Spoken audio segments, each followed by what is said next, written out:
Vaya, pues vamos a empezar porque si no esta cosa nos come No el nos va a tiempo y abundar el no, tiempo. no vamos a abundar, no nos va a abundar Vaya, me nada. voy a Ok, desconectar del micrófono, Lick. Con permiso, bendiciones a bueno, todos y que nos sirva bien la mañana. ok. Gracias, igual. Bien, tengan todos buenos días. Yo soy el licenciado Gerber Alonso Castro. Será un placer estar con ustedes. Ya creo que la mayoría ya me conoce. Ya en un momento dado hemos interactuado y todo. Y lo primero quizás será preguntarles cómo están de tiempo para ir definiendo día y hora de las tutorías de repaso. Por ahí tengo entendido, y debería haber sido así, que todas las materias ya tienen definido su respectivo día en el que se van a hacer las tutorías de repaso y que quedaba por definir la hora, ¿no? Las tutorías de repaso van a estar haciendo en las semanas B también, previo a la tutoría de los días sábados. Entonces, según me contaba el coordinador, el licenciado Henry, nosotros teníamos programado inicialmente, aunque creo que en las orientaciones no aparece, pero teníamos programado, me comentaba él ayer, los días miércoles para las tutorías de repaso. Ahora bien, no sé si ustedes estarían de acuerdo en un día miércoles o si quisieran mover la tutoría de repaso para otro día, sin definir todavía hora. ¿Qué dicen? Por mí está bien el miércoles. ¿Los demás qué opinan? No, ¿Miércoles para mí, o...? cuando a usted le quede bien, Lick. La onda es que usted esté fresquito. Bueno, yo siento que, por ejemplo, un día viernes no mucho funciona porque ya es un día antes de la tutoría normal, entonces no siento que encaje muy bien un día viernes. Un día jueves a mí sí se me hace bien complicado. Y no sé, lunes, martes o, bueno, sí, lunes, martes o miércoles son los días que podríamos dejar para esa tutoría. Nos quedamos con miércoles entonces, Lick. Si quieren, nos quedamos con miércoles. No sé qué dicen los otros dos compañeros, Carol y César, que están conectados ahorita. No sé qué opinen. Si les parece bien que la dejemos miércoles. ¿Probando? Sí, se le escucha. Sí, el día miércoles, por de mi parte está bien. Ok, perfecto. Bueno, Carol.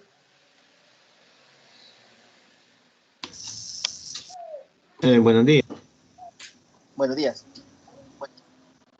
Por mí está bien. Yo creo que la que sí tendría problemas es Beatriz, pero igual no se ha conectado. Ah, de verdad, ¿por qué? Creo que está con lo de las horas sociales, parece, y ese día le dejan de tutoría, algo así.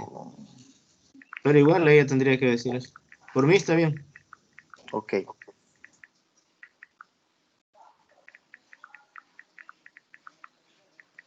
Bueno, entonces dejémosla tentativamente para miércoles y bueno, si algunos no pueden, ya veré cómo solvento con ellos después. ¿A qué hora les parece bien? Obviamente va a ser en la noche, entonces no sé si quisieran tipo 8, digo, las 8 es la hora más común, ¿no? A las 8, a las 8:30, no sé, ustedes dirán.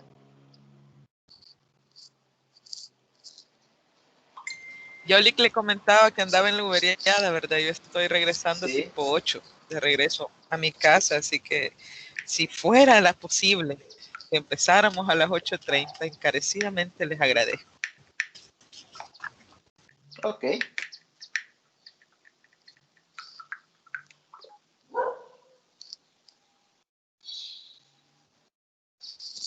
Ok, a las 8:30. De hecho, en la otra materia que llevo de semana A, también ha quedado para miércoles. Obviamente no choca porque son miércoles de semanas distintas, pero sí a las 8:30. Entonces, si gustan, lo coordinamos así, a las 8:30.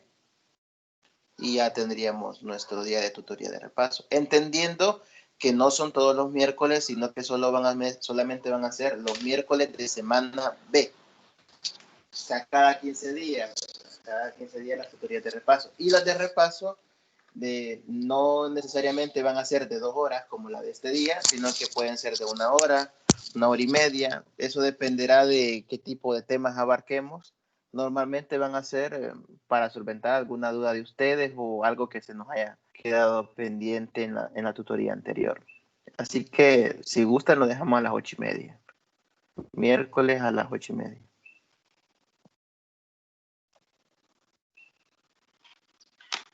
Y así ya tendríamos claro esta parte. Está bien las Vaya. 8:30. Ok, perfecto. Entonces, miércoles a las 8:30. Bueno. Entrando ya en materia de lo que nosotros vamos a trabajar acá, solamente recordarles un poquito la forma de cómo se va a evaluar el curso, que pueden encontrar ustedes en las orientaciones académicas. Esta materia, si ya se pudieron haber dado cuenta, es una materia muy, muy larga en cuanto a temas. Es de ir avanzando lamentablemente bastante rápido en muchos contenidos y no se logra uno detener tanto como uno quisiera para asimilar bien los temas. Entonces, vamos a tratar de ir haciendo énfasis en aspectos muy puntuales del material, en lo más importante. Todo es importante, ¿verdad? Pero como son tantas cosas, vamos a tratar de ir nosotros retomando en la tutoría, comenzando con hoy, los aspectos más importantes y centrándonos en la medida de lo posible en ejercicios o en ejemplos que en el libro estén desarrollados en cuestiones que donde nosotros podamos poner en práctica los diferentes conceptos que se nos dan. Con respecto a la evaluación, tenemos tres tareas del 10% cada una, o sea, un puntito. Cuestionarios virtuales del 10%, van a ser 6 cuestionarios virtuales. Y 2 exámenes parciales y un trabajo de investigación. Vaya, estos cuestionarios virtuales todavía no nos han explicado a nosotros, soy sincero en eso, la metodología de cómo se va a trabajar. Por ejemplo, en otras materias son cuestionarios que se están haciendo el día de la tutoría. Les abren un cuestionario habilitado para todo el día y ahí el estudiante lo resuelve, ¿verdad? Pero por el momento, pues no nos han dado información todavía de cómo vamos a trabajar con los cuestionarios, así que al momento de saberla yo les voy a informar para ver la metodología de esos cuestionarios. O no sé si a ustedes les dijeron algo antes de que nos asignaran como tutores también de eso.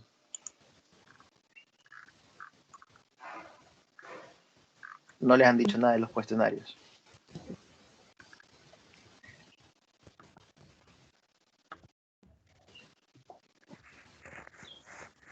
Hola. No, nada. No, ¿verdad? Bueno, entonces, perfecto, no hay problema. Dele, Karina, dele. Entonces, al saber yo la información referente a eso de los cuestionarios, la voy a consultar hoy y cualquier cosa yo les informo para que estemos pendientes de cómo se van a hacer. Pero les aviso que, bueno, como nos dicen que son 6, muy probablemente vayan enfocados, quitando quizás el primero, a pequeños cuestionarios o autoevaluaciones, como queramos ver, quizá desarrollándose los fines de semana que tenemos la tutoría. Así que voy a hacer las consultas y yo después les aviso. Entonces ahí tenemos la forma como se va a evaluar. Les decía, tres tareas, 2 parciales, 6 cuestionarios y un trabajo de investigación. Son lo que se les va a dejar a lo largo del ciclo para trabajar en esta materia. Así que esperemos que nos vaya bien. No sé si alguien quisiera preguntar algo relacionado con la materia, con cómo se va a trabajar o no sé, alguna consulta que quieran hacer.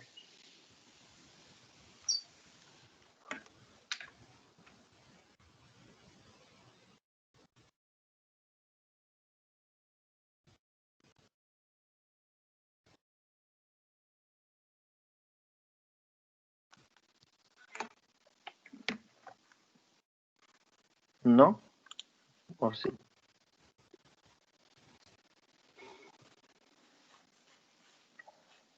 Bien.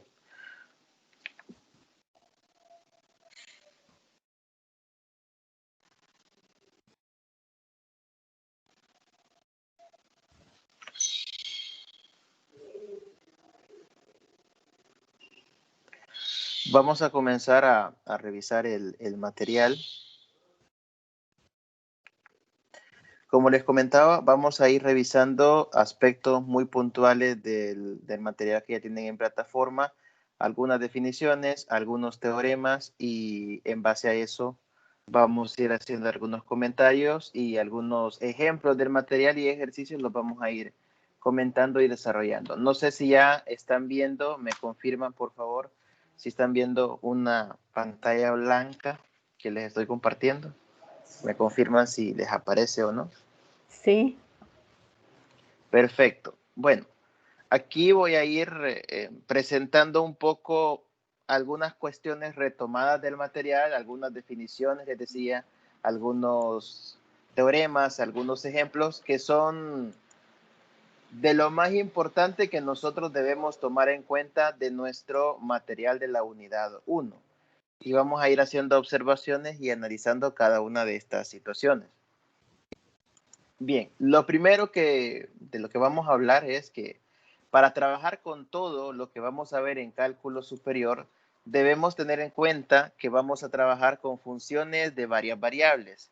¿Qué significa trabajar con una función de varias variables? Significa trabajar con funciones donde ahora las variables independientes ya no va a ser solo x, sino que va a ser también x, y o x, y, z, dependiendo de cómo sea la función con la cual nosotros estemos trabajando. Pero eso es algo que hay que tener muy, pero muy claro. Ya no vamos a trabajar solo con una función y igual a f de x, sino que ahora vamos a trabajar con funciones que van a tener más de una variable. Cuando uno dice funciones de varias variables, se refiere a funciones que tienen varias variables independientes. ¿Ah? F de XY, No, F de XYZ. mañana lo voy a traer yo. Ajá, ahí sí le alcanza que me guarde dinero mejor. Uy, Karina. Uy, perdón, se desactivó este volado. Ya ven, andaba trabajando. Ok. Perdón. No le escuchamos sus tratos, por suerte. Los negocios que está haciendo. Ah, bueno, creo que ya se conectó alguien más. ¿Quién se conectó? Ana Silvia, buenos días. Bien, entonces, para ir entendiendo un poco la notación del material, porque muchas veces este material ocupa tantas diferentes notaciones y representaciones matemáticas que nos confundimos. Lo que nos dan como definición de función de varias variables dice lo siguiente. Una función definida de Rn en Rm. ¿Qué quiere decir esto? Que es una función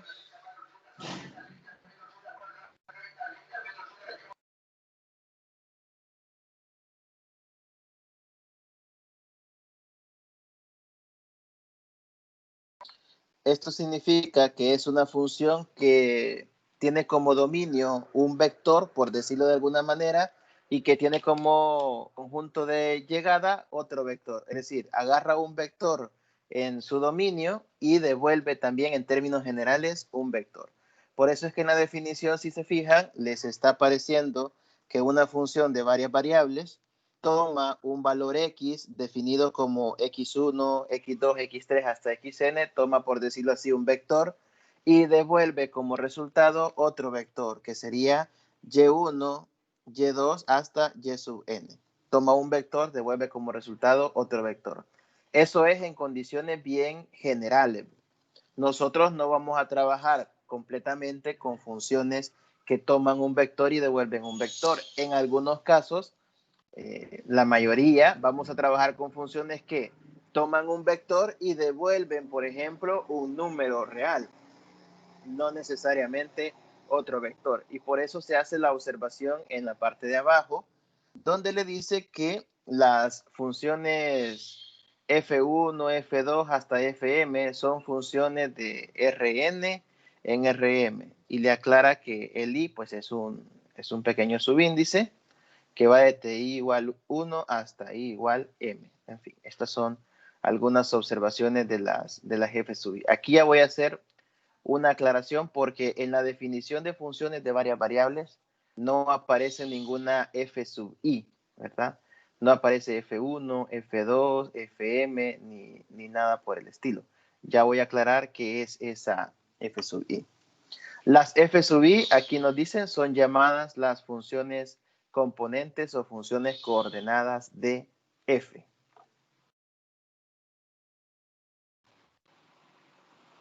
Bueno, ¿qué significa esto de las f sub i? Cuando yo le aplico la función de varias variables a un vector, que eso me devuelve un vector, pueden haber circunstancias donde la f se la voy a aplicar a valores diferentes. Por ejemplo, aquí podemos ver que tengo la f aplicada a cada una de las componentes que estoy tomando en X, f aplicado a un vector, como les decía, y esa f aplicado a un vector, pues también es una f aplicado a la primera componente, f aplicado a la segunda componente, f aplicado a la tercera componente y así sucesivamente, ¿no? Entonces f se le aplica a cada uno de los elementos, a cada uno de los componentes del conjunto que se está tomando o del elemento que se está tomando en el conjunto de partida. Y esa es la forma como funciona en general una función de varias variables. Y aquí las f sub i pues son nada más diferentes funciones. Es como tomar la f que nos están definiendo arriba, pero varias f's, un f1, un f2, todas ellas aplicadas a un vector y que devuelven otro vector. Por eso se le ha puesto un subíndice de f1, f2, fm. Es tomar varias funciones vectoriales, de varias variables de este tipo aplicadas a un mismo vector. Entonces, esa es la forma general en cómo funciona una función de varias variables. Nosotros ya vamos a empezar a ver algunas funciones que son bien sencillas. Por ejemplo, anoto unas por acá abajo. Ya entrando en materia y con la notación que nosotros normalmente la vamos a encontrar en los libros, un ejemplo de una función de varias variables es esta. No sé si la van a ver. Es f de xy, por ejemplo, igual a x cuadrado sobre 2y. Por poner un caso, esa es ya una función de varias variables. Particularmente a esta me confirman si alguien me puede escribir en el chat, si están viendo lo que acabo de escribir en azul.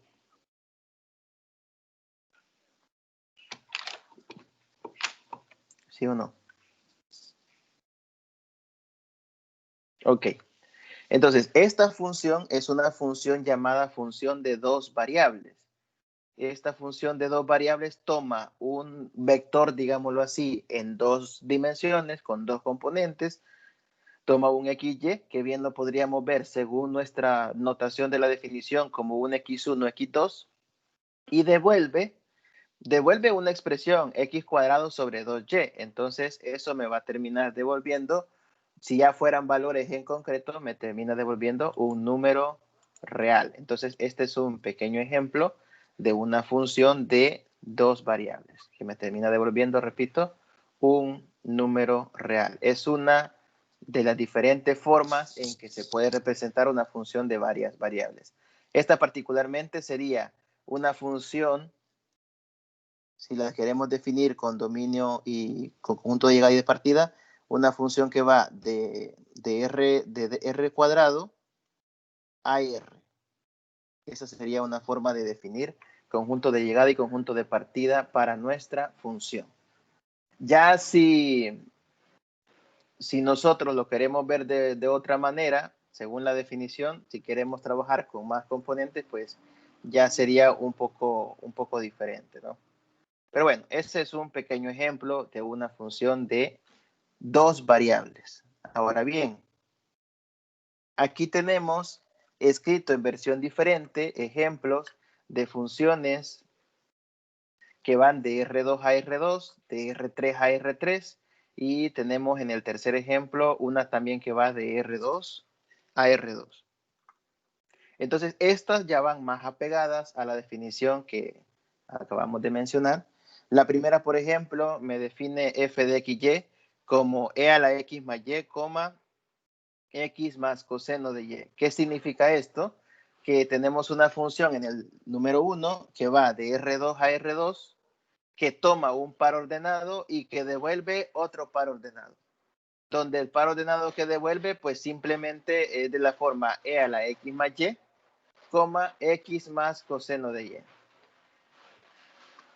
Aquí podemos ver entonces que en general las funciones de varias variables, según la definición que aparecía anteriormente, esta primera, por ejemplo, debería ser f de x y la segunda debería ser f de y.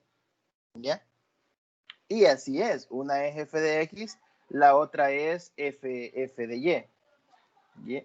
Pero eso no significa que por ser f de x, lo que me va a dar como resultado es algo solo con x. O por ser f de y, lo que me va a dar como resultado es algo solo con y. Al menos no como está definida una función de varias variables. F aplicada a la primera componente me devuelve e a la x más y. F aplicada a la segunda componente me devuelve también x más coseno de y. Ahí solo es cuestión de tener cuidado con las diferentes notaciones y ahí se va entendiendo. En este caso nos dice las funciones componentes son f de xy igual a e a la x más y f de xy es igual a x más coseno de y. Entonces, le podemos, en vez de colocarle f y f a las dos, le podemos colocar un subíndice para que se apegue más a la definición y le podemos poner así. F1 y F2. F1 de XY y F2 de XY. Entonces, cada una de estas que yo tengo aquí como funciones componentes, son funciones como el ejemplo que yo puse en azul. Son funciones de dos variables que van de R2 a R1. Esto es viendo estas funciones de manera independiente. No viéndolas como componentes de una función, de la función original, sino que viéndolas por separado. Ellas solitas, cada una es una función de dos variables que va de R2 a R1. El segundo ejemplo, tenemos una función que toma un vector en tres componentes y devuelve otro vector en tres componentes. Entendiendo que la primera componente es 2x1, x2, la segunda es x1 más x3 y la tercera es x2 menos x1. Ahí va devolviendo las tres partes, cada una de ellas tomadas por separado, vendrían haciendo el F1, F2, F3, tomadas separadamente. Serían las componentes de la imagen o del conjunto de llegada de esta función. Alternativamente, quizás como modo de recordatorio, les han puesto la segunda versión abajo, que es la notación de los vectores unitarios IJK, representado siempre como vector. Ahí tienen dos maneras alternativas de colocar su función de varias variables, el conjunto de llegada, una como vector tradicional y el otro en notación IJK. Y por último, un ejemplo no menos importante, una función dada en coordenadas polares, f de r teta que devuelve r coseno de teta, r seno de teta. Es una función que va de R2 a R2. Entonces, en general, tenemos ahí tres ejemplos. Esto es nada más para acostumbrarse a ver que vamos a tener una función que se le aplica a un vector y que le va a devolver otro vector. A lo largo de todo el curso van a aparecer varias veces expresiones así, pero también van a aparecer varias veces expresiones como las F1 y F2 que están en el ejemplo 1, como las funciones componentes, o sea, funciones de dos variables que van de R2 a R1. Son los casos más simbólicos e importantes que nosotros vamos a ver a lo largo de la materia. Me detengo un momento acá. No sé si alguien tiene alguna pregunta. Uy, ¿quién más se conectó? ¿Preguntas? Jacqueline, buenos días. No la había visto, perdón, por eso no la había saludado. Bien, ¿alguna pregunta con esta pequeña definición de funciones de varias variables?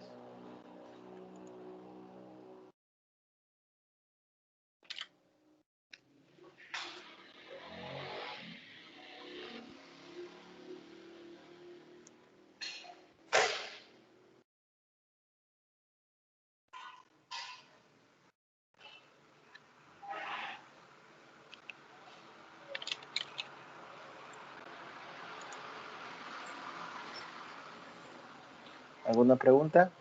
¿No? Bueno, veamos un ejemplo.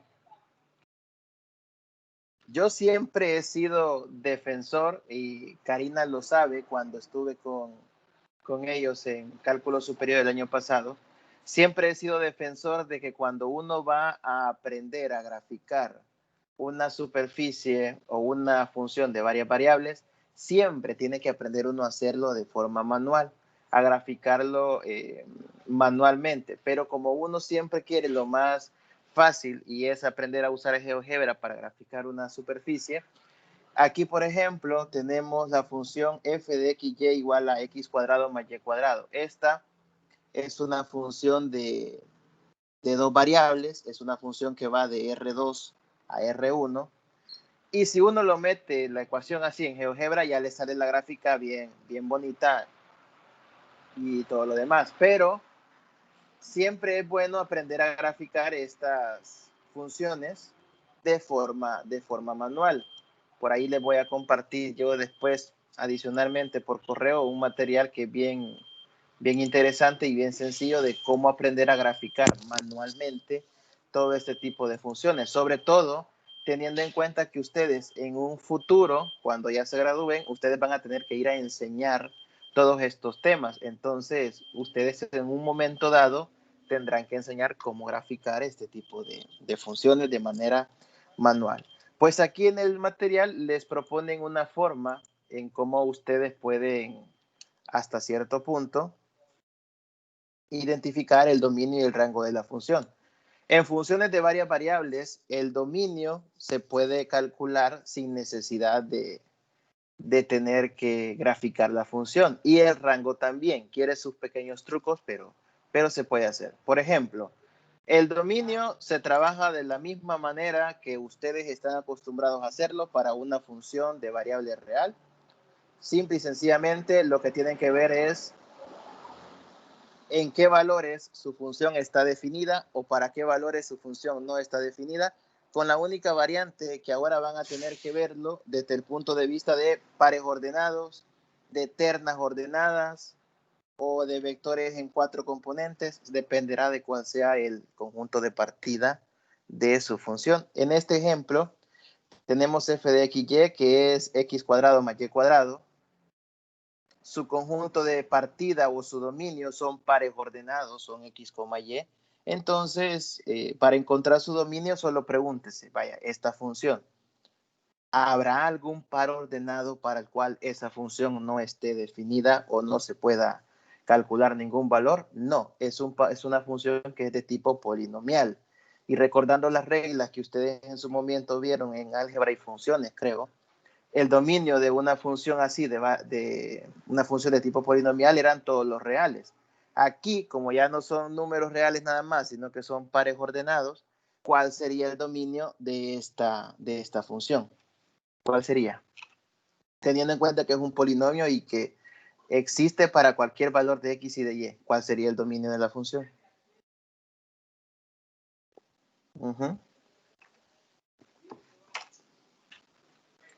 Están bien calladitos. ¿Cuál sería el dominio de la función?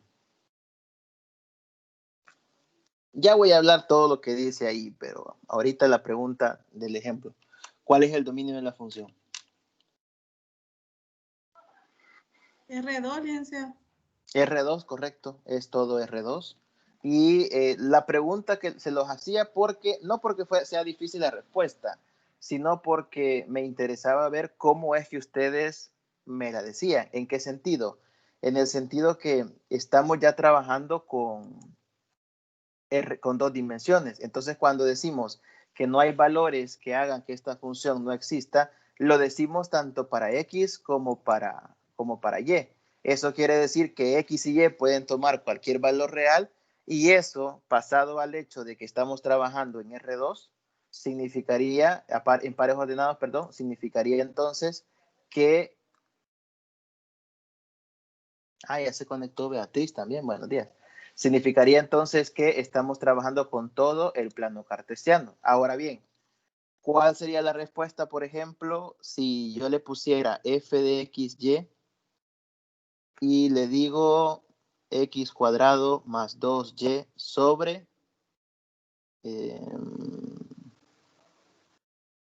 x menos 1? Vaya, por ejemplo, ¿cuál sería el dominio de esta función? X cuadrado más f de x, y igual a x cuadrado más 2y sobre x menos 1. ¿Cuál sería el dominio de ella?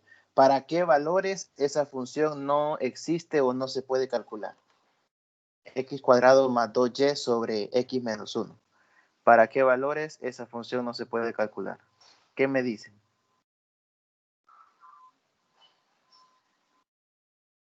¿Cuál es el dominio de esa función?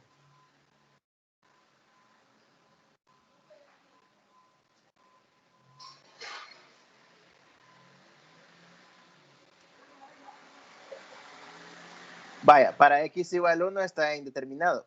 ¿Y eso cómo lo traducimos? Ya un poco más formalmente. ¿Cómo pondrían ustedes el dominio? Les pregunto porque, vaya, en el anterior me dijeron todo R2. ¿Y aquí cómo lo pondrían? ¿Qué significa que el 1, para el 1 no esté definido? Recuerde que estamos trabajando en todo nuestro plano cartesiano porque es todo R2, son todos los pares XY.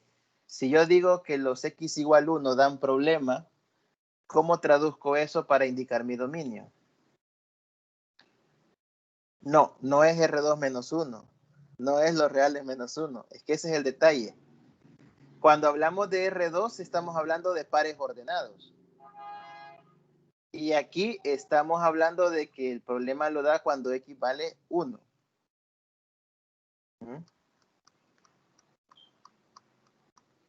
En términos gráficos, ¿qué es X igual 1? ¿Qué es X igual 1?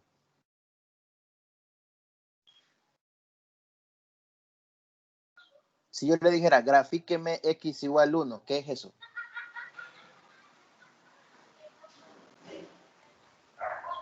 Sería un punto. No, es una recta, correcto. Es una recta vertical que pasa por 1. Y si yo le digo, vaya, entonces, quiere decir que el dominio es todo R2 excepto esa recta que pasa por X igual 1.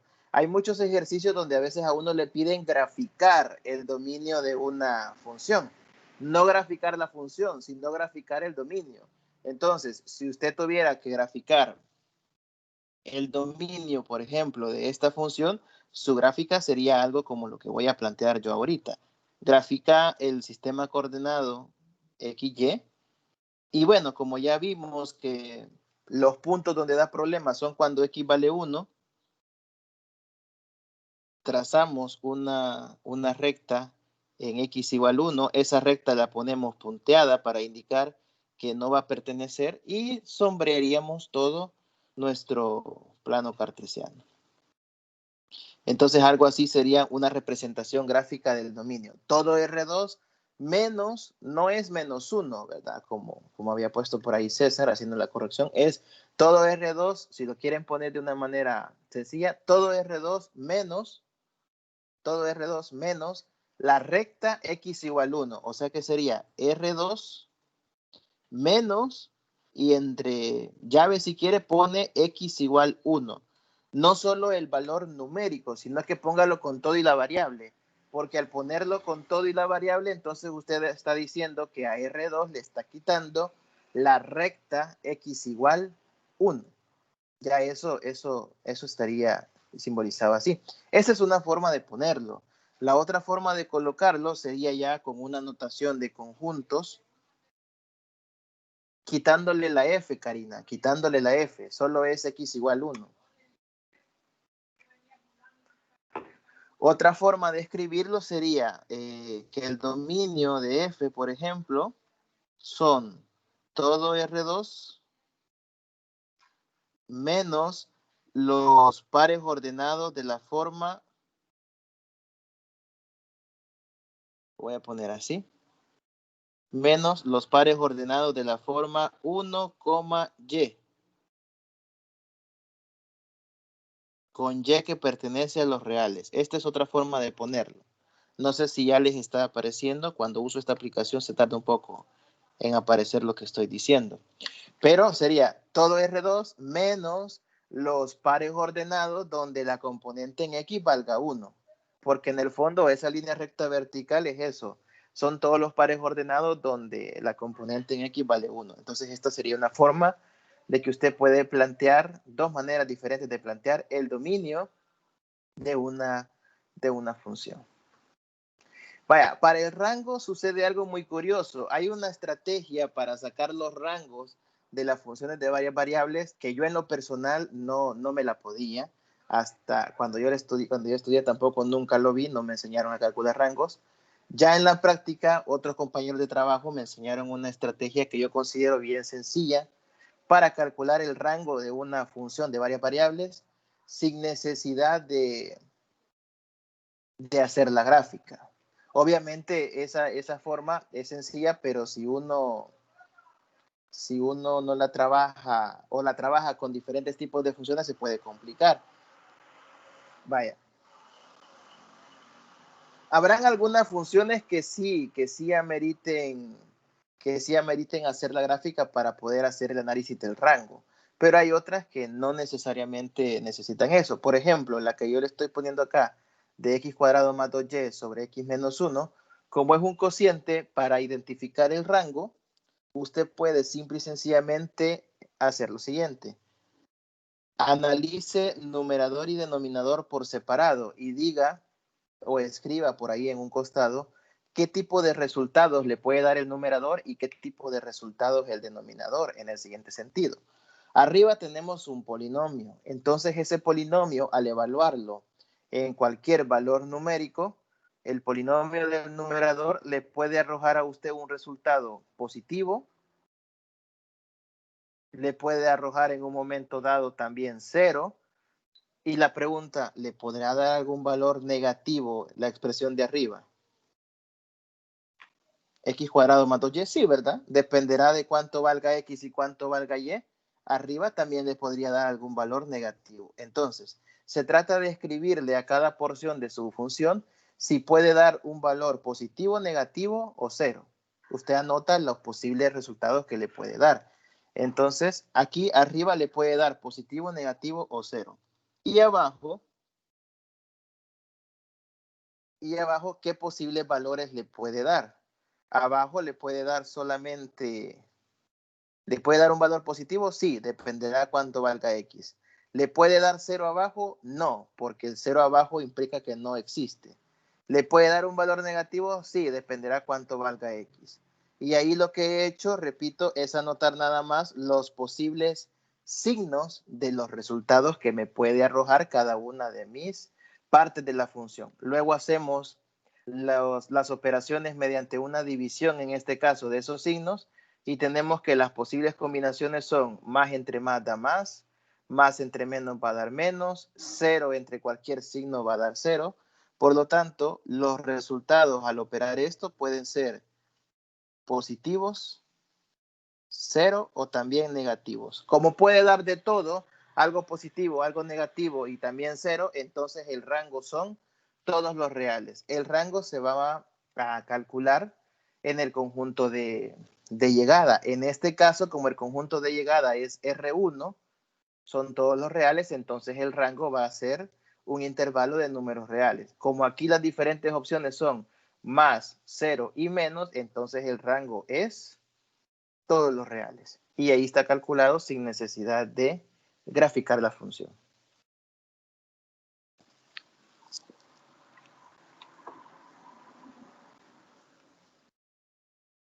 Y eso sería todo. Esa es una estrategia que funciona, tal vez no el 100% de las veces, pero sí en muchas gráficas funciona, en muchas ecuaciones. Cuando no tenemos ni la menor idea de cómo hacer la gráfica de la función para poder encontrar el rango, ver esta estrategia de los signos que puede darnos cada una de las partes y luego operar, nos arroja una buena forma de ver el rango de la función. Ahora, el ejemplo que tenemos en cuestión acá, el x cuadrado más y cuadrado, si nosotros quisiéramos aplicarle esa estrategia para ver su rango, se nos complica un poco, a pesar de que la función es más sencilla. ¿Por qué? No es un cociente, es un solo polinomio. Entonces viene la pregunta, ¿qué tipo de resultados le puede arrojar ese x cuadrado más y cuadrado? ¿Le puede dar 0? Sí. ¿Le puede dar algo positivo? Sí. ¿Le puede dar algo negativo? No. Como tenemos una suma de dos términos al cuadrado, eso jamás me va a dar un valor negativo. Entonces, como jamás me va a dar un valor negativo, el rango posiblemente sea desde 0 hasta infinito, porque solo puede arrojar como resultados ceros o infinitos. Bien, entonces esa es una forma un poco ortodoxa, si ya lo queremos catalogar así, de ver el rango, pero que igual es válida y funciona, en muchos casos funciona. Bueno, en el ejemplo en cuestión, ¿cómo hacen para graficar este x cuadrado más y cuadrado? Paso 1, dice, en este caso esbozamos algunas curvas de nivel en el plano haciendo f de x, y igual a x cuadrado más y cuadrado igual a k. Primero aclarar aquí una cosa. Una curva de nivel lo que significa es que usted agarre una función de dos variables y esa función de dos variables la iguale a un valor constante. Eso es una curva de nivel. Agarrar su función de dos variables e igualarla a un valor constante particular. Ese valor usted lo escoge o el ejercicio se lo va a dar según sea el caso.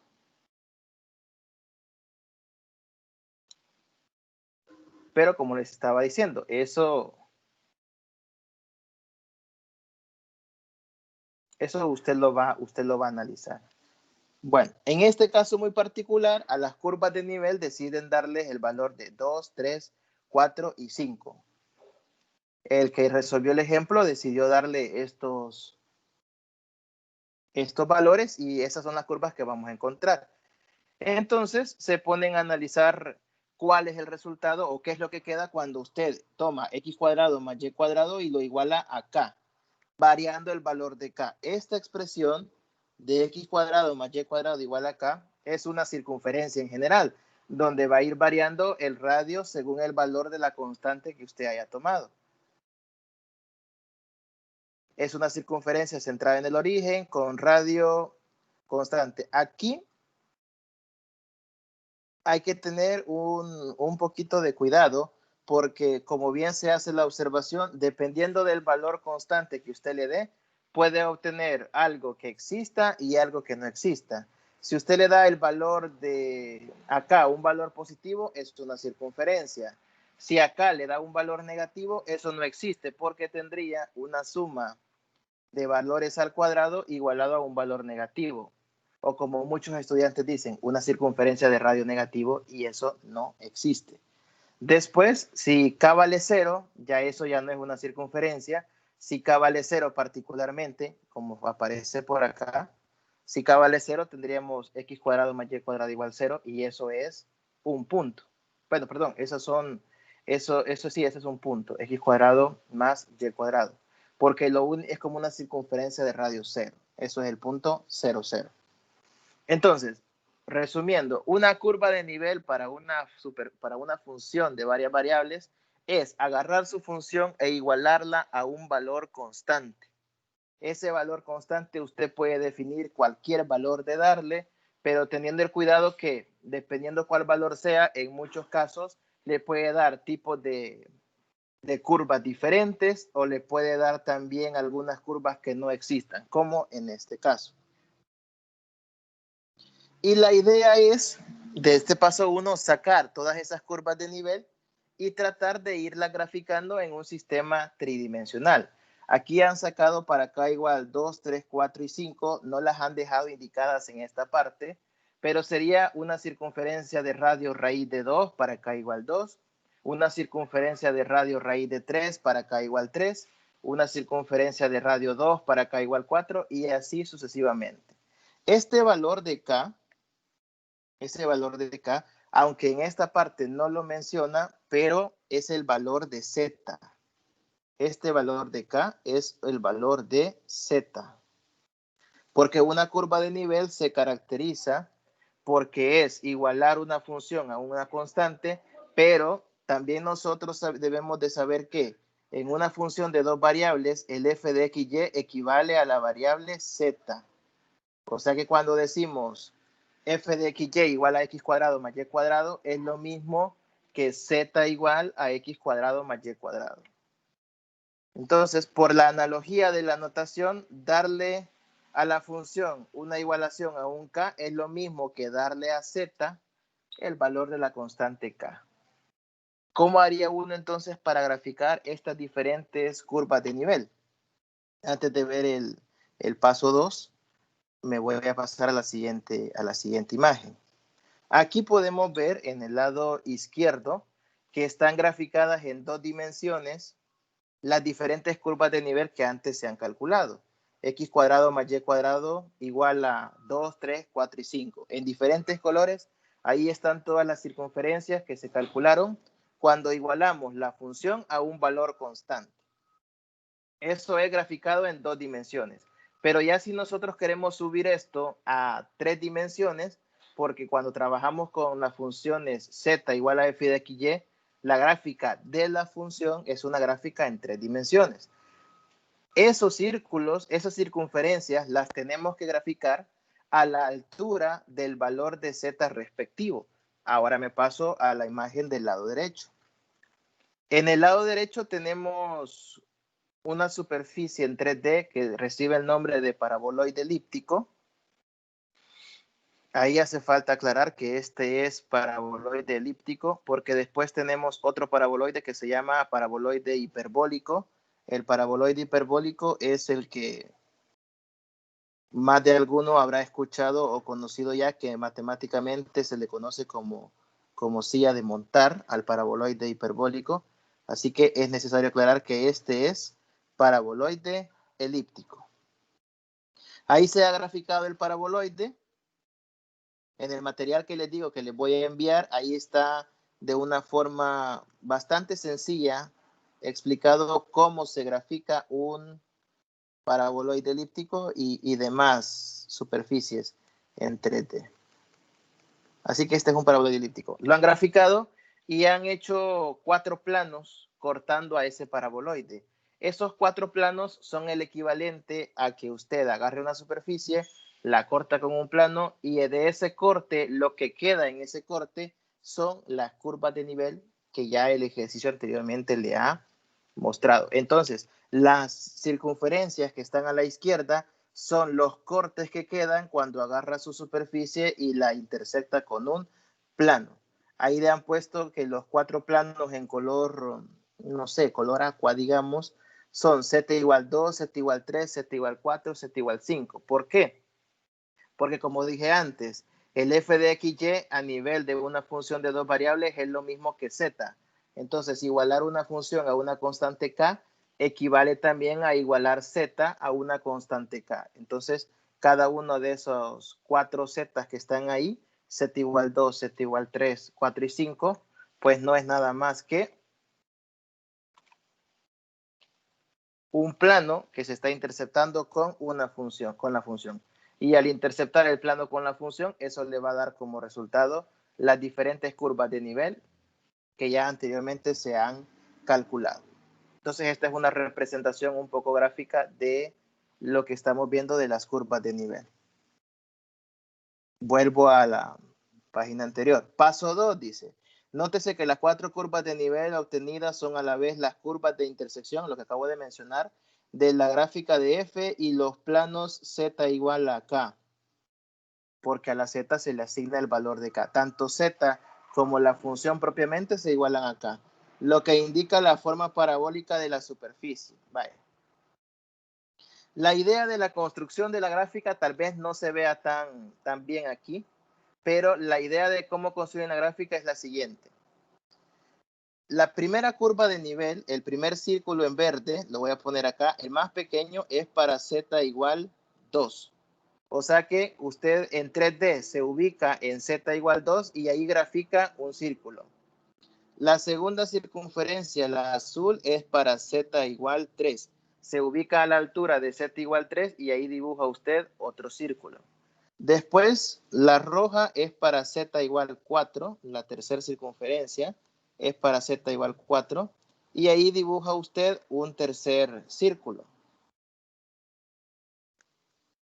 Ahí dibuja usted una tercera circunferencia. Y así va subiendo en Z y va dibujando circunferencias cada vez de mayor tamaño. Si usted calculara una sexta, pues sería una circunferencia más grande. Y entonces tendría, visto en 3 dimensiones, en el eje Z, en el eje vertical, a medida que usted va subiendo, va haciendo circunferencias cada vez más y más grandes. Total que al final, al poner un montón de circunferencias anidadas una tras otra en Z, como se van haciendo cada vez más grandes, si une todo eso, le queda una forma de paraboloide elíptico, que es lo que han querido hacer acá. Entonces, la propuesta de este ejemplo es que usted vea la gráfica de una función de 2 variables como varias curvas de nivel que se van uniendo y al irlas uniendo una tras otra, le van dando la forma de su superficie. Entonces, esto, repito, es como una colección anidada de círculos que cada vez se van haciendo más y más grandes a medida que vamos subiendo nosotros en Z. Hacer esto manualmente o hacer la gráfica de esta forma no es tan bonito porque cuando uno grafica manualmente en 3D, los círculos, por ejemplo, parecen más elipses que otra cosa por la inclinación de los ejes como uno los maneja. Entonces, no es una forma tan viable, pero si uno utiliza un software como lo presentan acá, sí es una forma un poco más tranquila. Bueno, ¿alguna pregunta? Pregunten.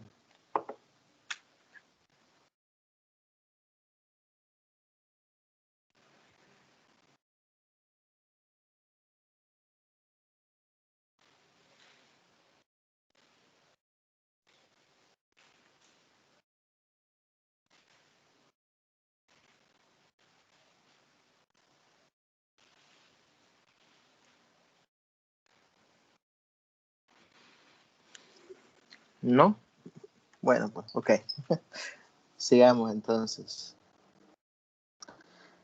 Vale, vamos a una parte que da dolor de cabeza en funciones de varias variables, la parte del límite. Y aquí es casi seguro que demostrar un límite se lo van a pedir, demostrar y calcularlo, se lo van a pedir en la tarea. La definición del límite para funciones de varias variables. Este es un verdadero dolor de cabeza cuando uno tiene que probar algunos límites, porque hay que recordar muchas propiedades de valor absoluto, porque hay que recordar mayorización, y son cosas que a veces uno no las tiene tan claras y no las domina. Y a veces uno termina haciendo las pruebas sin saber qué es lo que está haciendo realmente y solo porque se aprendió hasta cierto punto un proceso mecánico del desarrollo. En eso hay que ser muy honestos. Usted pregúntele a casi cualquiera que haya estudiado matemática y la mayoría le va a decir que estas definiciones de epsilon delta, uno aprende a resolver los ejercicios porque se aprende el proceso mecánico, pero difícilmente se aprende o entiende por qué está haciendo algo. Sabe cómo hacerlo, pero no sabe por qué lo está haciendo. Pero bien, la definición formal del límite para una función de varias variables dice lo siguiente. Sea f una función que va de D sub 2 subconjunto de Rn, o sea, una función de varias variables en general, de Rn a Rm, y x sub 0 un punto de acumulación. Esto de puntos de acumulación, ustedes lo verán más formalmente cuando ya lleven topología, ahí van a ver la parte de puntos de acumulación, del dominio de la función, ¿ya? Y sea L que pertenece a Rm. En este caso, L, para que vayamos entrando en materia, L es el resultado del límite. O sea que tengo una función que toma un vector y devuelve otro vector y me están diciendo que para esa función consideremos que la letra L es el resultado del límite. Este es el resultado del límite. Así lo vamos a interpretar al menos nosotros. Entonces, teniendo esa consideración, el límite cuando x tiende a x sub 0 de f de x igual L, aquí hay que hacer otra aclaración. En este caso, cuando nosotros hablamos de que x tiende a x sub 0, en términos generales, esta x para nosotros va a ser un vector, pero para no estar escribiendo tanto, solo le han colocado x. Pero acá debemos saber que tanto x como x sub 0 representarán para nosotros vectores. La x la podemos ver como un vector x1, x2, x3 hasta xn, y el x0 también, desde x01, x02 hasta x0 sub n, y así sucesivamente. Entonces, repito, x y x0 los tenemos que entender nosotros como vectores. Dependerá de cómo el ejercicio me esté definiendo el conjunto de llegada y conjunto de partida. Para simplificar la notación es que aquí le han puesto solo una letrita, x y x0. Entonces, el límite cuando x tiende a x0 de f de x es igual a L, si para cada epsilon mayor que 0 existe un delta mayor que 0, tal que si x pertenece al dominio de la función y 0 es menor que la distancia entre x y x0, que también es menor que delta, entonces la distancia entre f de x y L es menor que un epsilon. Es un solo trabalenguas, ¿no? El que uno tiene que aprenderse. Esa es la definición formal. Ya pasado, generalmente, a varias variables se lo ponen abajo. En términos de la norma usual, cuando le dicen norma usual se refiere ya a estarlo viendo como vectores en general y no solo con valores en R. Ya para vectores en general tenemos que si x pertenece al dominio de la función y la norma de x menos x0 está entre 0 y delta, entonces la norma de f de x menos L es menor que epsilon. Bien, esto en pocas palabras significa lo siguiente. Si yo quiero demostrar que el resultado de un límite es cierto valor, que normalmente así le van a dar los ejercicios, demuestre que el límite cuando un par ordenado o terna tiende a otro valor es tanto. Para demostrar los límites, usted tiene que partir de suponer que se cumple esto. Partimos de suponer que se cumple lo que está en azul, que x menos x sub 0, la norma de eso es mayor que 0 y menor que delta, y partir de que, suponiendo eso, entonces se cumple esto, que la norma de f de x menos L es menor que epsilon. Ahí le han puesto un par de subíndices, Rn y Rm, porque cuando yo digo x y x0, esos son en el dominio de la función. Y en el dominio de la función estamos hablando de Rn. Pero cuando yo digo f de x y L, esos son en el rango o conjunto de llegada de la función. Entonces ahí estamos hablando de Rm. Ya en un caso particular, por ejemplo, si yo trabajo con una función f que vaya de R3 a R2, por decir algo, entonces el x menos x0 sería en R3 y el f de x menos L sería en R2. O sea, ahí dependerá de las componentes de los vectores con los cuales estemos trabajando. Pues esa es la síntesis de lo que podemos decir que hay que hacer. Para demostrar que un límite existe, debemos partir de la desigualdad que está a la izquierda y llegar a demostrar la desigualdad que está a la derecha. Pero ese partir de no lo tomen tan textual. No es que va a agarrar la desigualdad de la izquierda y esa la va a empezar a operar para llegar a la desigualdad de la derecha. No. En realidad, vamos a tomar la desigualdad de la derecha y para probarla vamos a usar en un cierto momento la primera desigualdad que tenemos a la izquierda. Lo vamos a ver más claro en el siguiente ejemplo. Aquí está el ejemplo del material ya desarrollado, el ejemplo 1 de límites, y vamos a tratar de desglosar algunas partes de la prueba que pueden quedar en el limbo, si es que ustedes ya lo leyeron. El ejemplo me pide, bueno, casualmente, una función de R3 a R2. Toma un vector en 3 componentes, devuelve un vector en 2 componentes. Pues me dice f de x1, x2, x3 funciona como x1, x2 más x3.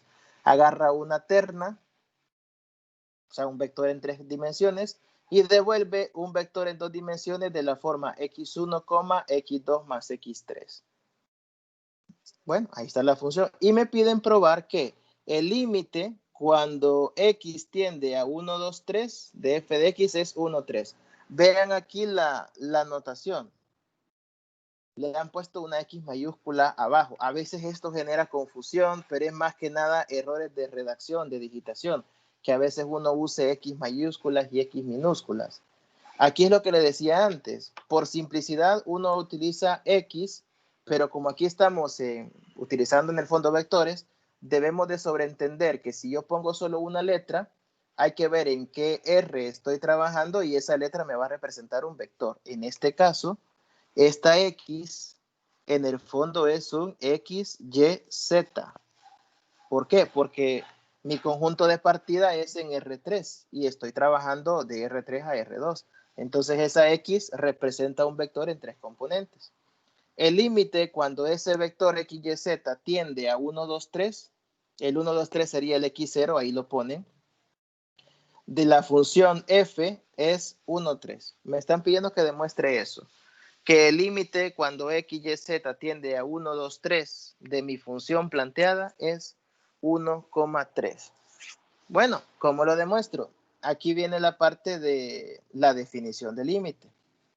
Y esto es como una frase que uno tarde o temprano se va a llegar a aprender de memoria porque en todos los ejercicios de límite le van a pedir siempre lo mismo y usted va a tener que redactar, al menos la primera línea siempre va a ser así.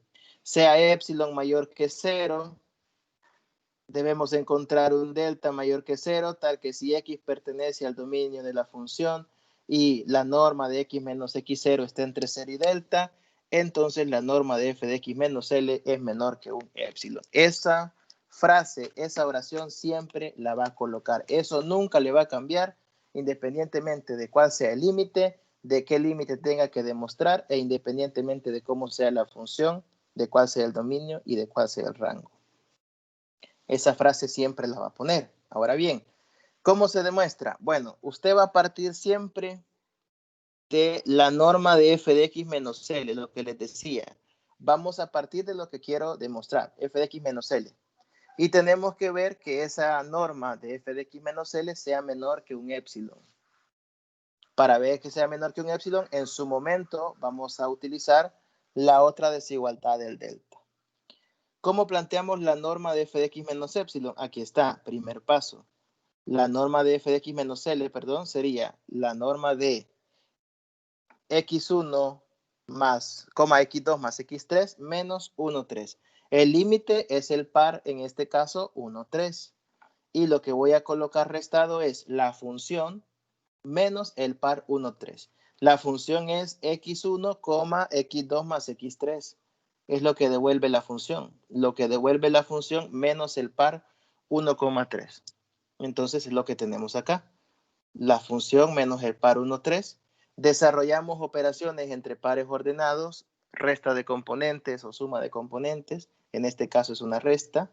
Y tenemos x con x, y con y, primera componente con primera, segunda con segunda, y me queda x menos 1, x1 menos 1, x2 más x3 menos 1. Luego aplicamos la definición de norma. ¿Qué nos dice la definición de norma? La norma es la raíz cuadrada de la suma de los cuadrados de las componentes. Entonces el cuarto paso ahí es aplicar la norma, calcular la norma a la expresión. Y luego comenzamos con el proceso que conoceremos como mayorización.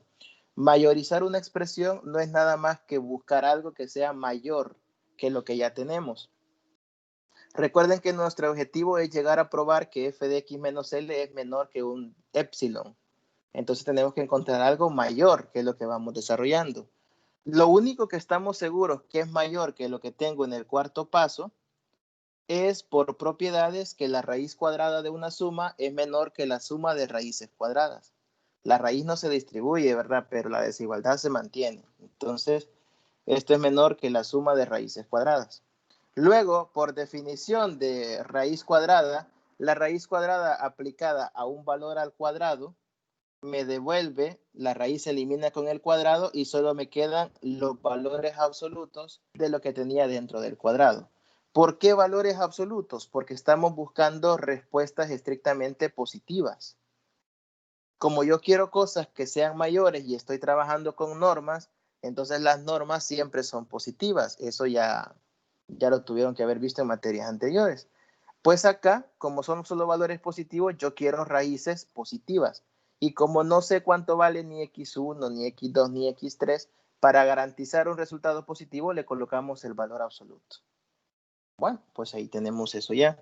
Después, por propiedades de valor absoluto, la famosa desigualdad triangular, si no me equivoco.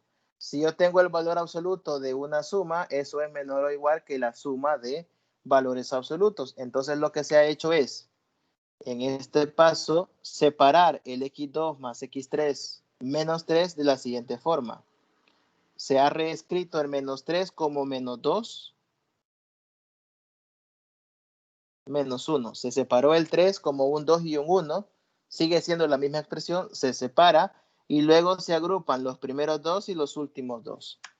Y se le aplica la desigualdad. El valor absoluto de una suma en ese caso es menor o igual que la suma de valores absolutos. Por eso ven ustedes el signo de desigualdad en este paso también ahí. Con eso hemos llegado a que hemos separado ya tres valores absolutos. ¿Por qué se busca esa separación? Esa separación se busca por lo siguiente.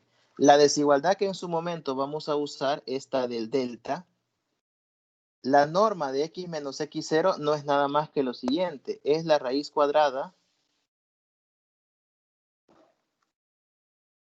Es la raíz cuadrada de x1 menos 1 al cuadrado más x2 menos 2 al cuadrado más x3 menos 1 al cuadrado. Eso es x, que recordemos que x era xyz, o bueno, en este caso yo le puse xyz, pero realmente eran x1, x2, x3, por la forma como se ocupa. Entonces, esta desigualdad de delta es x1, x2, x3 menos el x0. x1, x2, x3 menos el x0. Y el x sub 0 era 1, 2, 3. Al sacar la norma de x menos x0 queda esa raíz en cuestión. Entonces, el objetivo es llegar a buscar mediante la mayorización una expresión que sea idéntica o muy parecida a la de esa desigualdad del delta. Ya llegamos a algo muy parecido porque ya tenemos los valores absolutos de x1 menos 1 más x2 menos 1 más x3 menos 1. Ahora viene la parte de encontrar algo que me permita a mí incrustar los tres valores que tenemos en este último paso, pero al cuadrado, y que le coloquemos la norma, es decir, lograr sacar de alguna manera todo lo que está en la desigualdad del delta. Pero ¿cómo podemos hacer eso? Aquí fácil lo hacen, ¿verdad? Aunque uno no lo entiende. Aquí de una sola vez ponen que todo esto es menor o igual que 3 veces la raíz cuadrada de x1 menos 1 al cuadrado más x2 menos 2 al cuadrado más x3 menos 1 al cuadrado. Lo ponen de una sola vez, lo ponen fácil, pero ¿de dónde sale esa desigualdad? Porque aquí ya tenemos que toda esa raíz es menor que delta y ya podemos hacer la asociación de esa última expresión con la desigualdad del delta. Pero ¿de dónde sale que eso es menor o igual que 3 veces esa raíz? Pues aquí cuando uno lo ve por primera vez, difícilmente lo va a entender. Ya cuando uno practica varias veces y ve este mismo truco varias veces aplicado a diferentes ejercicios, ahí entiende qué es lo que hacen. Y lo que hacen es lo siguiente. Agarremos solamente uno de los tres términos que tenemos, el primer valor absoluto. Ese valor absoluto es obvio que es menor, este valor absoluto, x1 menos 1, es menor que x1 menos 1 sumándole los otros, ¿no? x2 menos 3, x2 menos 2, perdón, más x3 menos 1. Es bien obvio, si yo tengo una cantidad, eso va a ser menor que la misma cantidad sumado con otras expresiones. Entonces, solo el x1 menos 1 es menor que la suma de los tres valores absolutos. Y cada uno de esos valores absolutos va a ser menor que esos valores absolutos al cuadrado, ¿ya? Y en particular, entonces, como el x sub 1 menos 1 es menor que la suma de esos tres, también va a ser menor que la suma de los cuadrados, por obvias razones, y también va a ser menor que la raíz de esa suma de los cuadrados. Entonces, cada uno de los valores absolutos, eso sí es bastante obvio, que es menor que la suma de los tres términos, también va a ser menor que si yo elevo los tres términos al cuadrado, y también va a ser menor que si yo le pongo raíz cuadrada a toda la sumatoria. Entonces, lo que han usado acá es el hecho que cada valor absoluto es menor que toda la raíz cuadrada de los tres términos. Lo voy a poner simbólicamente así, por cuestión de espacio. Cada uno de los valores absolutos es menor que toda la raíz cuadrada de la suma de los tres términos. Y eso sí es bastante obvio de verlo. Entonces, ¿por qué le han puesto un 3? Porque han puesto esta desigualdad para cada valor absoluto. Lo toman para x1 menos 1, lo toman para x2 menos 2, menor también que la raíz, y lo toman para x3 menos 1. El x3 menos 1 también lo ponen menor que toda la raíz. Entonces, como han colocado los tres valores absolutos menor que toda la raíz, suman lado izquierdo, suman lado derecho, la suma de los tres valores absolutos es menor o igual que 3 veces la raíz cuadrada de toda esa expresión, y de ahí sale este último resultado. Obviamente hubiese sido de una gran importancia que de entrada le pusieran a uno esa observación, ¿verdad? Pero bueno, ahí está la justificación de por qué cada uno de estos valores absolutos es menor que la raíz, y como son tres valores absolutos, eso es menor que 3 veces la raíz. Cuando ya hemos llegado a esto, como toda esa raíz cuadrada es delta, entonces nosotros podríamos, dejando de lado lo que está abajo de la solución, podríamos decir que esto es igual a 3 veces, o esto es menor, mejor dicho. Podemos decir que esto es menor que 3 veces delta. ¿Por qué? Porque toda la raíz cuadrada que tengo ahí abajo, por definición, es menor que delta. Y le agrego el 3.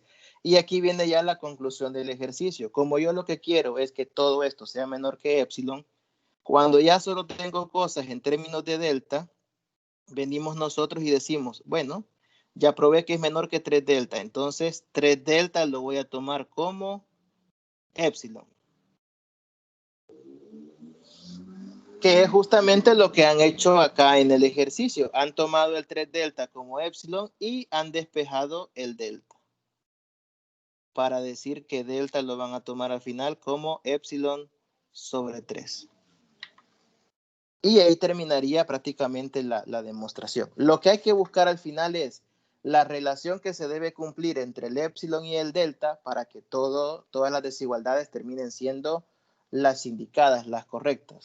Y aquí se llega a que 3 delta tiene que ser epsilon, o visto de otra manera, a que delta tiene que ser epsilon sobre 3 para que la desigualdad se termine cumpliendo. Esto es algo que se logra medio entender cuando uno hace un par de ejercicios, cuando uno hace un par de ejemplos. De otra manera, es un poquito complicado aprender a visualizar este tipo de contenidos. Lo del límite sí es algo muy, muy complicadito. ¿Preguntas?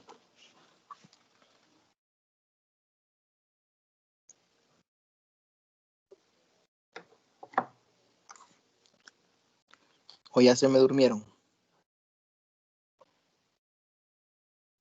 No, dormidos no, impresionados. No, Miren, está, van a muy interesante, gracias disculpar. por el detalle, de verdad. Importantes esos detallitos. Yo Van solo a quiero pedirle un disculpar que favor. diga. Fíjese de que yo no sé si este team se puede modificar, pero a mí la barra me aparece en la parte inferior donde está el estado de lo que estamos.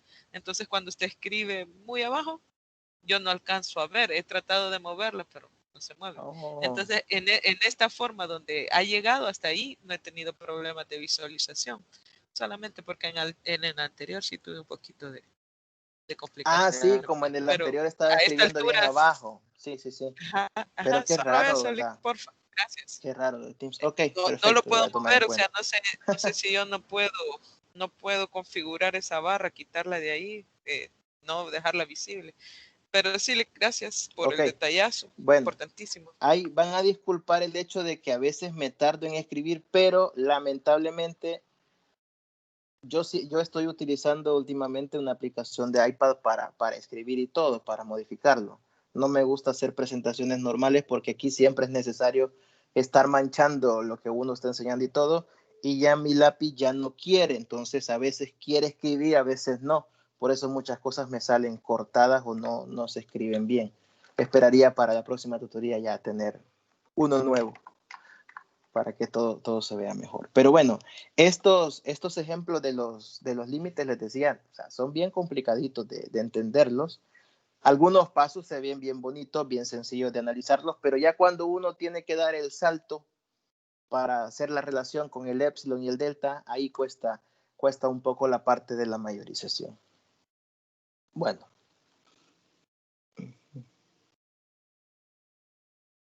Bueno. Vamos a algo que ya es entrando más en materia de lo más interesante que tenemos que repasar en esta primera sesión, y es lo de derivadas parciales. Las derivadas parciales, como aquí vamos a trabajar con funciones de varias variables, el hecho de ver derivadas parciales es porque ahora cuando usted derive una función va a tener que especificar respecto a qué variable la está derivando. Como caso muy particular, si yo tengo una función como las que hemos visto hasta ahorita, f de x, y, por ejemplo, igual a x cuadrado, voy a poner por acá. Si yo tuviera f de x, y, una de dos variables, igual a logaritmo natural de 3x cuadrado sobre 10y menos seno de x, y, por poner un caso particular. Si yo tuviera esta expresión, entonces, y yo le digo, mire, derive esa función.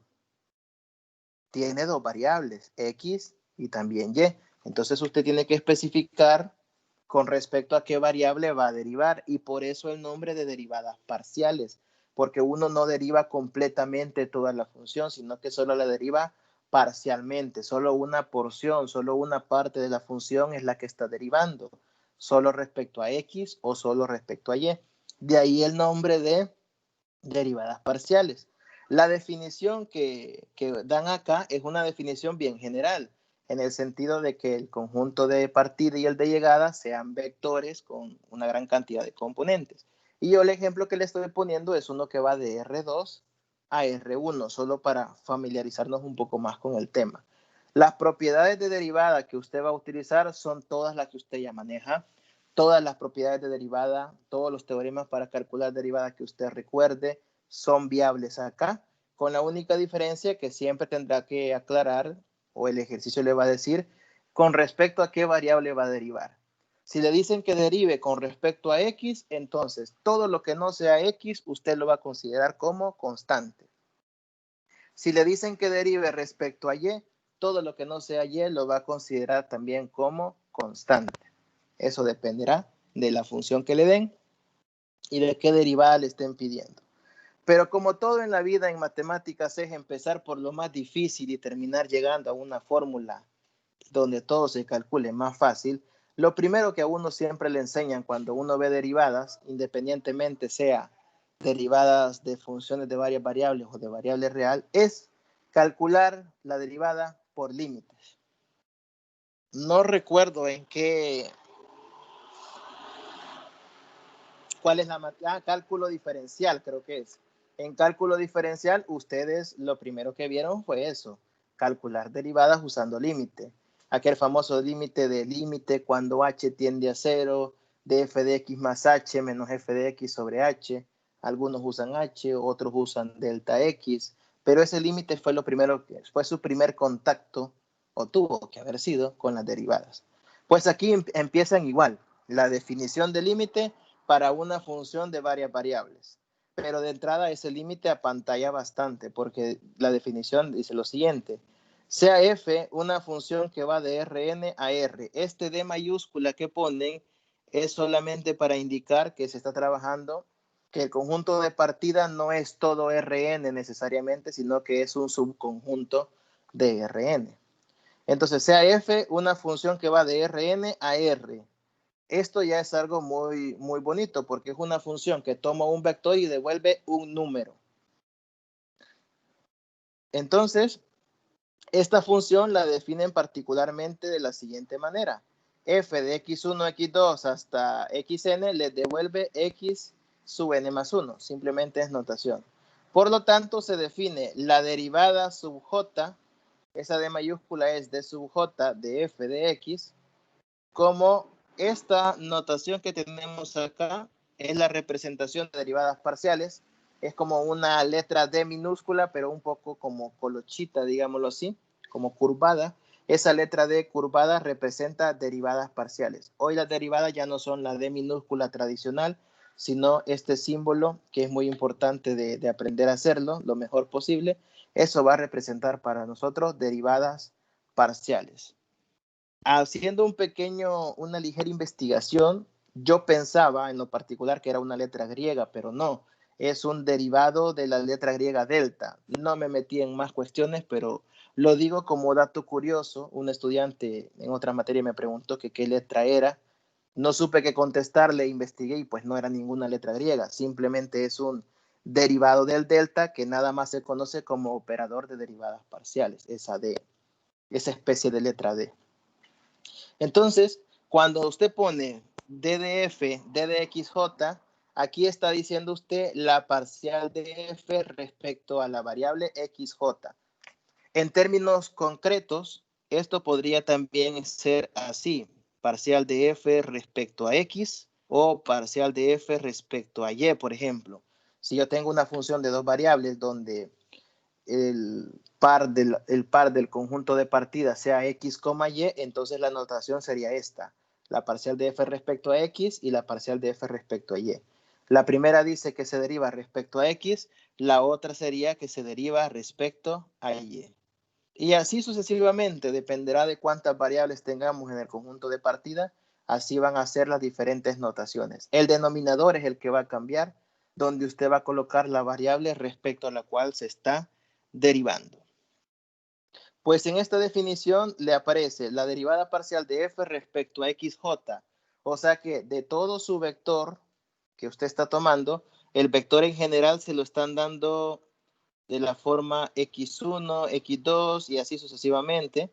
Así tienen el vector en el conjunto de partida, de tal modo que en un momento dado aparecerá un xj por ahí. Entonces le están diciendo que se va a derivar respecto a esta variable xj. O sea, es una forma de decirle, mire, la derivada respecto a alguna de todas las variables que tenemos ahí se calcula de la siguiente manera.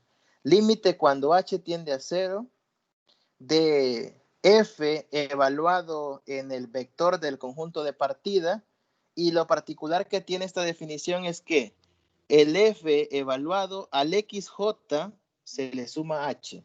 O sea, a la variable respecto a la cual usted esté derivando, a esa le va a sumar h, solo a esa. Le va a sumar h y luego sería f de x1, x2, hasta xj más h y así hasta xn, menos la función original entre h. Esa es básicamente la fórmula con la que vamos a trabajar para los límites para calcular derivadas parciales. Viendo un caso particular, voy a borrar la función que puse arriba y voy a colocar una función de dos variables. Si yo tengo f de xy, la función es z igual a f de xy. Entonces, yo puedo sacar la derivada parcial de f respecto a x y también puedo sacar la derivada parcial de f respecto a y. ¿Cómo lo saco con notación de límite? Sería así, límite cuando h tiende a 0 de, si yo quiero la parcial respecto a x, a la que le voy a sumar h es a la variable que estoy derivando. Entonces sería f de x más h menos la función tal cual f de xy. Todo esto sobre h. Y ahí tengo ya la formulita para la derivada parcial respecto a x. Si fuera respecto a y, sería límite cuando h tiende a 0, de f de x, y más h menos f de xy sobre h. Vale. Ahí tenemos entonces nuestras dos fórmulas, nuestras dos formulitas para el caso muy particular de una función de dos variables. Yo utilizo las variables XY, pero en general podría ser X1, X2. Si yo tuviese más variables, la idea siempre es la misma. Lo que va a cambiar nada más es a quién le va a sumar usted la variable H. Eso es lo que cambia, repito, entre una fórmula y otra. Entonces, no hay una fórmula fija, para calcular las derivadas por límite. Simple y sencillamente es un estándar de que usted le va a ir sumando h a la variable respecto a la cual esté derivando. Por lo demás, esos límites se calculan de la forma tradicional que usted aprendió en cálculo diferencial también. No los vamos a demostrar por epsilon delta, porque una cosa es calcularlos y otra cosa es demostrarlos. Lo que vimos antes fue para demostrar. Esto que está aquí es para calcular una derivada. Entonces, eso sería el límite que se debe de utilizar. Eso es ya puesto en práctica todo lo que ahí le han planteado de una forma muy general de las formulitas, ¿no? Para calcular el límite. La idea que yo tenía acá es discutir un poco la forma general como se lo plantean, pero considero que cuando uno ya lo ve en un caso muy particular, uno entiende mejor ya cómo está funcionando todo. Entonces ahí tendría los casos de las derivadas parciales por límite para una función de dos variables que va de R2 a R1. ¿Preguntas?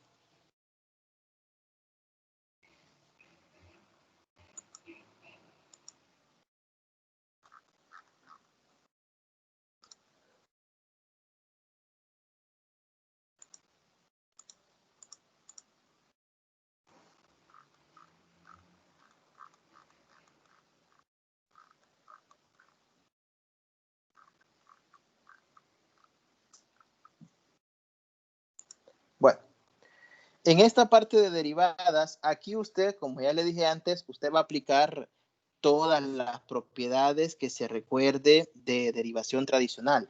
Como podemos ver en el teorema 1.3, el teorema 1.3 para lo único que me sirve es para recordarme, mire, tiene que recordar todas las propiedades usuales, tanto de límites como de derivadas. Aquí aparecen, por ejemplo, propiedades de límites, pero también eso aplica para derivadas. El límite, por ejemplo, de una constante por una función es la constante por el límite de la función. Lo mismo sería en derivadas. El límite de una suma es la suma de límites, límite de una resta, producto y cociente, nada más es la separación de límites, y lo mismo sería en el caso de derivadas. Bueno, en el caso de derivadas, perdón, la derivada de un producto, pues se aplicaría siempre la regla de derivada de un producto. Derivada del primero por el segundo sin derivar, menos el primero por el segundo derivado, y en un cociente también sería la derivada de un cociente, derivada del numerador por el denominador sin derivar, menos numerador por derivada del denominador, entre denominador al cuadrado. Entonces, estas son las propiedades para límite. Para derivadas se mantienen las mismas que usted ya conoce, con el único apartado, insisto, de que debe de tener cuidado con respecto a qué variable nosotros estamos derivando. Vaya. Aquí viene un ejemplo donde vamos a poner en práctica algunas cosas que el material da de forma general, pero esto ya es empleado a un caso muy, pero muy particular. No sé si tendrán el material a la mano, pero esto está en la página 15. En la página 15 nos dan una función f de xy z igual a x cuadrado más yz, z seno de xy. Esta es una función de tres variables que va de R3 a R2. Esta es una función f que va, repito, de R3 a R2. Toma un vector en 3 componentes y devuelve un vector en 2 componentes. Pues nos pide demostrar que f es diferenciable. Vaya, una función es diferenciable simple y sencillamente si sus derivadas parciales existen. La parcial respecto a x y la parcial respecto a y, si sus derivadas parciales existen. O si son continuas, que es lo mismo. Entonces, me piden demostrar que esta función es diferenciable en cualquier punto de R3, o sea, del dominio, y determinar además la derivada y la diferencial de f en un punto P. Bueno, nos piden entonces la derivada de la función y la diferencial de f en un punto P. Son tres cosas. Primero, ver qué es diferenciable. Segundo, calcular la derivada. Y tercero, calcular la diferencial. Anteriormente a esto, bueno, aquí no lo he puesto, pero en la página 15 está. Ahí le hablan un poquito de cómo calcular, cómo definir la derivada, cómo se define la diferencial, pero a medida que nosotros vemos un ejemplo, en un ejemplo muchas veces se entiende mejor el cómo se definen algunas cosas y el cómo se calculan también algunas cosas. Por eso me pasé a este ejemplo.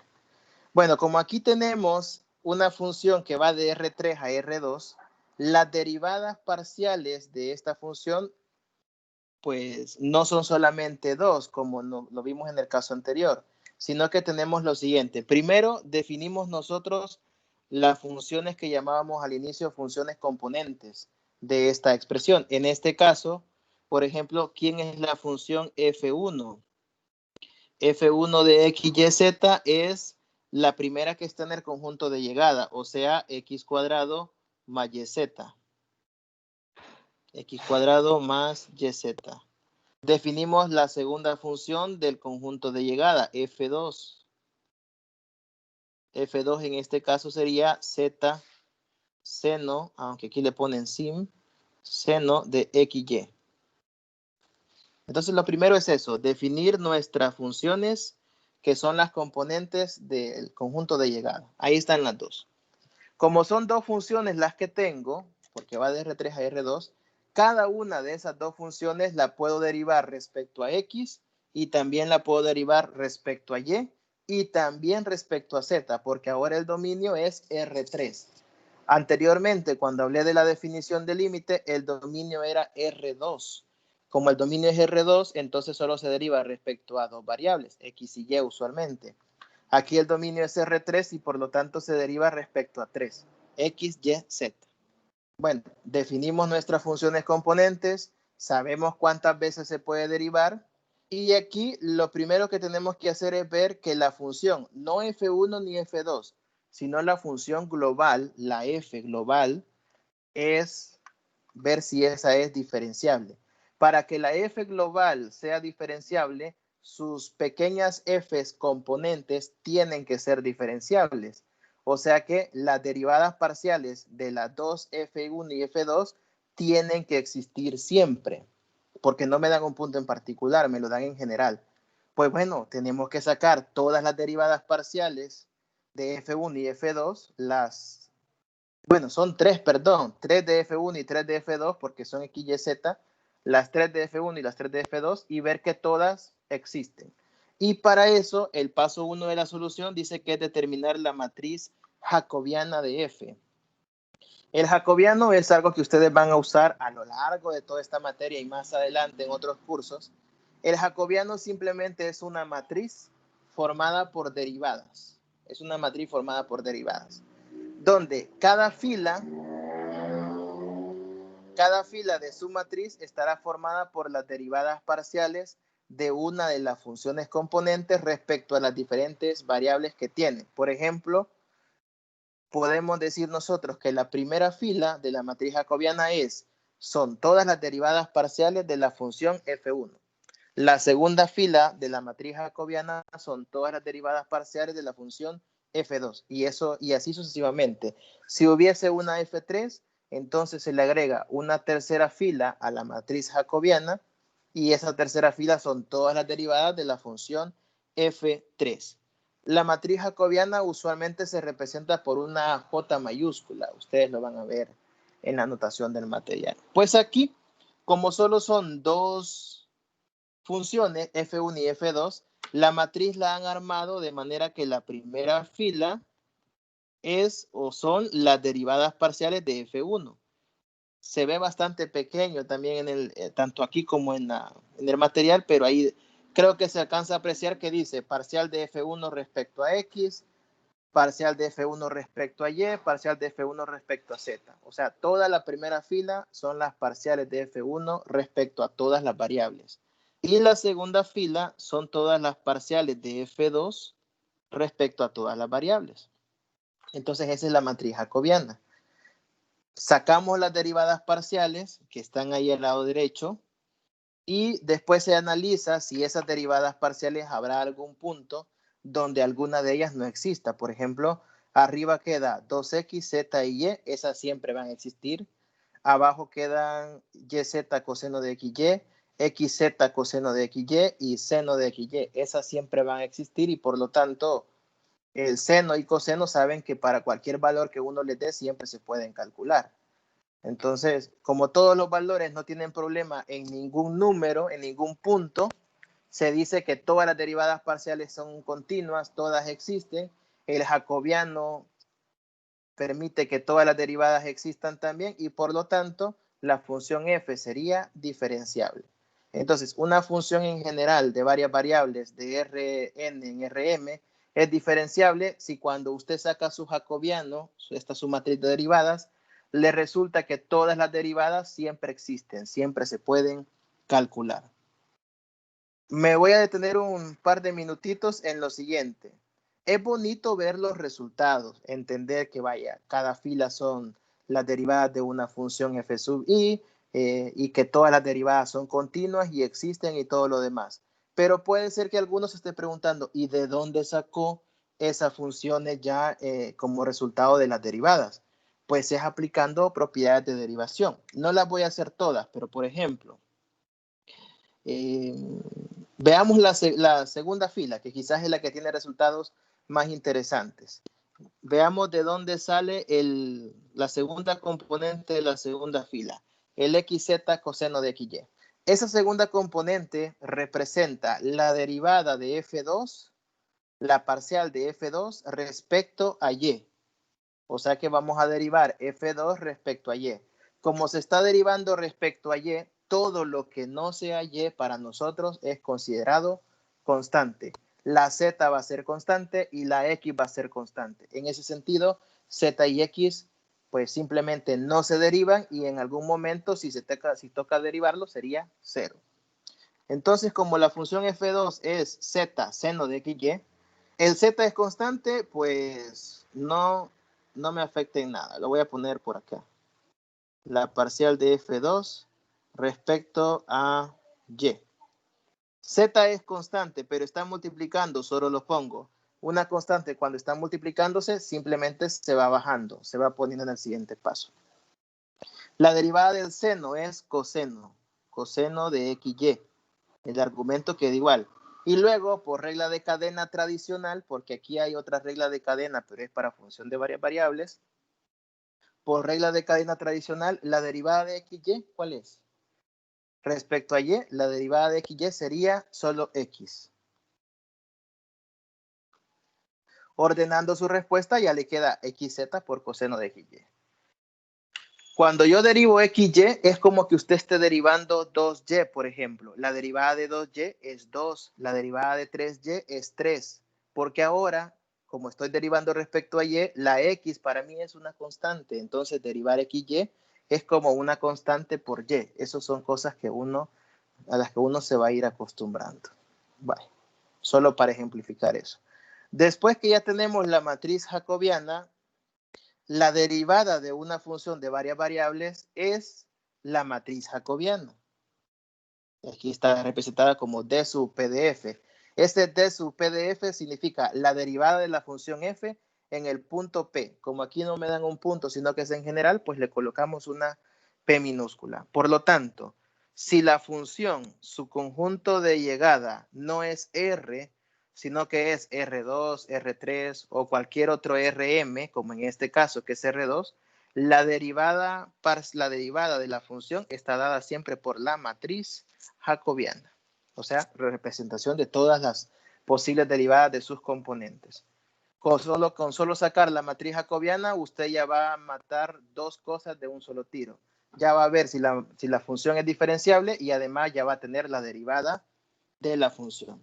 Y luego viene la parte del diferencial de f. El diferencial simplemente es, agarra la matriz jacobiana y la multiplica por una matriz columna. Esta que está acá. La matriz columna es una matriz formada por diferenciales. Tendrá tantos diferenciales como variables tenga su función. Como aquí hay 3 variables, x, y, z, entonces la cantidad de diferenciales que se ocupa también es 3. Por lo tanto, como lo indica aquí la fórmula, es la matriz jacobiana o matriz de derivada multiplicada por la matriz columna formada por los diferenciales. Ahí es producto de matrices, hay que emplear álgebra lineal. Hay que utilizar álgebra lineal para hacer ese producto de matrices, recordar cómo hacer ese producto de matrices y así se obtiene el resultado que tenemos abajo. Así que aquí es una mezcla de cálculo con álgebra lineal. Bueno, ya casi son las 10, faltan 3 minutos. Sabía que iba a pasar esto, que el tiempo no nos iba a alcanzar para ahondar mucho, porque son contenidos demasiado largos, pero bueno, algo tocamos. No sé si alguien tiene alguna pregunta. Lo demás lo seguiríamos en la tutoría de repaso. ¿Preguntas?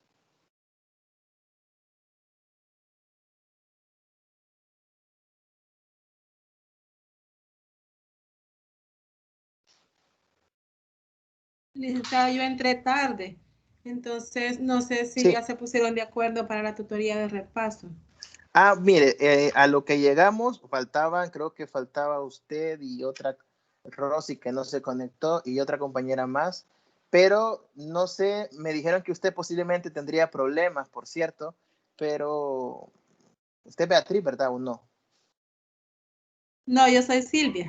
Perdón, es que estaba viendo aquí que estaba escribiendo Beatriz, pensé que era, perdón. Pero sí, quedamos en que era miércoles a las 8:30.